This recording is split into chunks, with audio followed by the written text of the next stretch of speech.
Okay, so for the painting, what I found works best, I was able to get plastic coat, plastic primer. I start with that. Spray this on within 4 hours. I then use plastic coat antique white, one coat, and within 4 hours I do a second little coat just to touch it up. This here is in Canada. This was the best I was able to find. These are solvent based, so you need again to have a good breeze blowing outside while you do this, or wearing a good mask. If you can't get this exact one, and I know they're different all over the world it seems, the trick is to find one with this yellowish, almost ivy look. That's the color you need to have for your base. The primer in this case was just clear. Just helps it along. After the second coat of this is on, I leave it sit overnight, and then we will go on to the staining stage, which is the last stage, and that just lets it dry up very nice. But to do the coats, you want to follow the instructions and do it in the time frame that they give. Okay, so the next section here, we are going to do the last part, which is applying the stain. Okay, so here we are at the painting stage. You can see here I've given this its primer and its 2 coats of the Ivy antique white. It's quite durable after all that primer and whatnot. This is not going to come off. The best one I found for the stain was Minwax. I used the Bombay Mahogany satin, so it's not too reflective. Here's another thing about the paint is seems like every country has its own color coding, and essentially you want the mahogany, but you want the darkest one you can get. Otherwise it's just too red. And from then it's a quick matter of finishing off these skulls. I like to start with the eye sockets and the nasal cavity. Get them first because I want that stain to sit in there a bit longer, being that I like the darker look in those areas.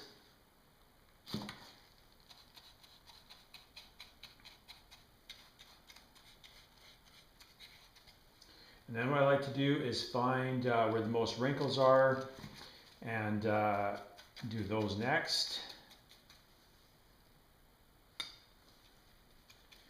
You want that paint to get down, or that stain to get down into those wrinkles.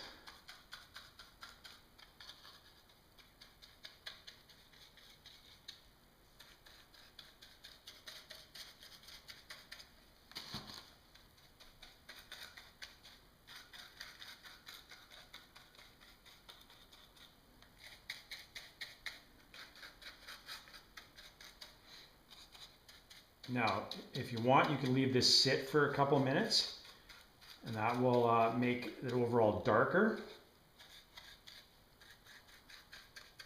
And I'm not looking for that right now, so what I'll do is I'll immediately start wiping this stain away, smearing it into the areas I didn't cover.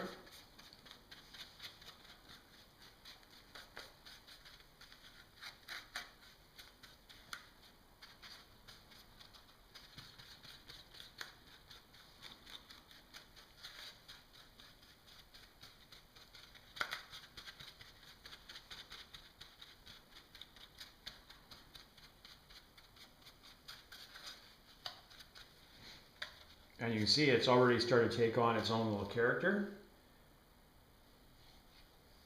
I'm seeing some areas where the stain is settling into grooves, so I'm going to give that a little bit more.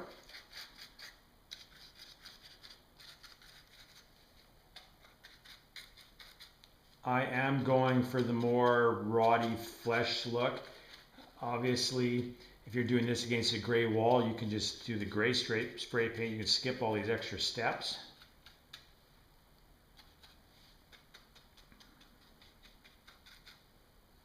I'm going to leave that sit for just a little bit as I work on another one.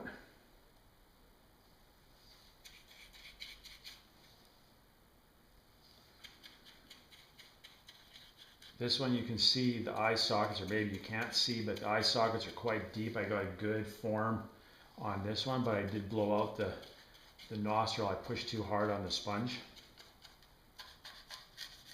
But again, those little imperfections are not going to hurt anything. I got some nice blowouts on the teeth.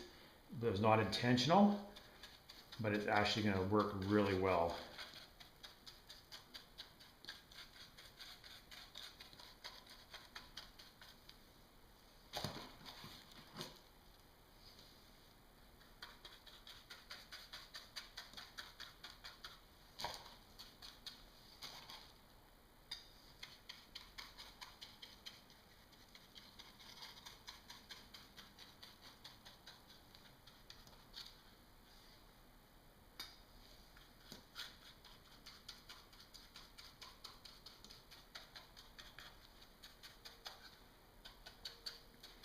Now I should mention I'm not wearing the mask for this stage. Normally I would. This is still a solid base stain. It still has lots of fumes, but I can't really talk very well with the mask on, so I'm foregoing that because I'm only doing a couple of these things. If I was doing one of my big batches when I was in the main phase of painting, I would have had the mask on and done about 20-25 of these in a sitting, then take a break. So try to do it in a well ventilated area. I'm sitting in my garage, hence you're getting that echo right now.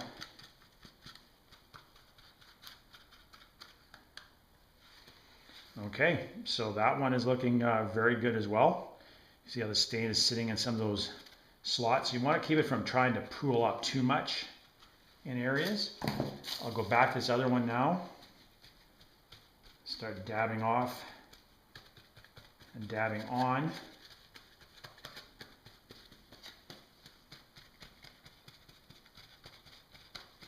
Now what I found for the teeth is if you take your finger and run them along the teeth, you can get that to highlight just a bit better.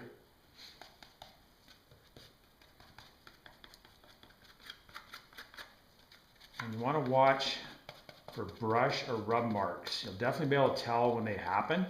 It will not look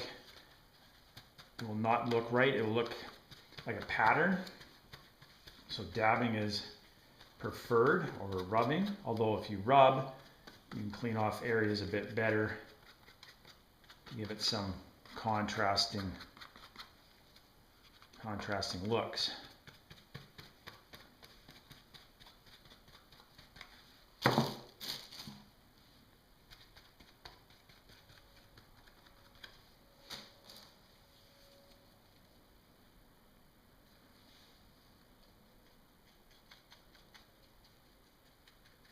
And this is not an overly time-consuming process. You could actually make quite a few of these, or paint quite a few of these quite quickly.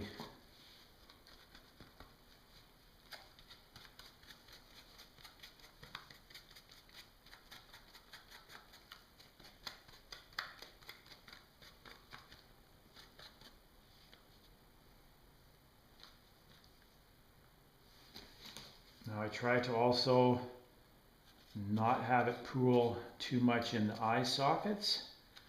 I'm not entirely successful with that, but in the darkened room, you're not going to really see that.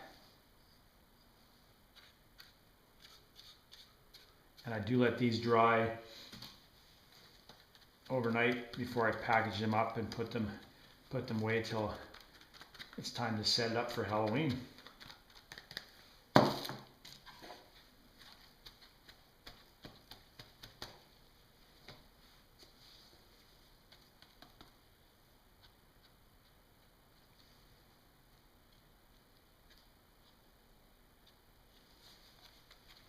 You can see the nice detail from those blowouts.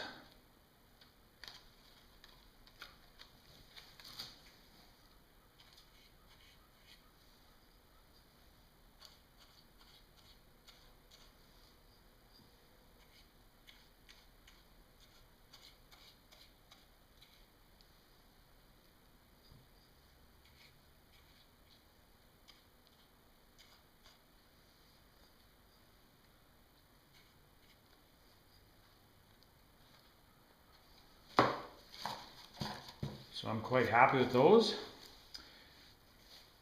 I don't need to really spend any more time.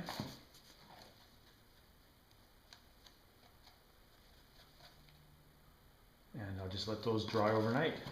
So I hope you found these videos to be helpful and that you can start going on your massive number of skulls. I made 172 of these by the time it was all said and done, plus another 2 to give away to the people who gave me the most milk cartons.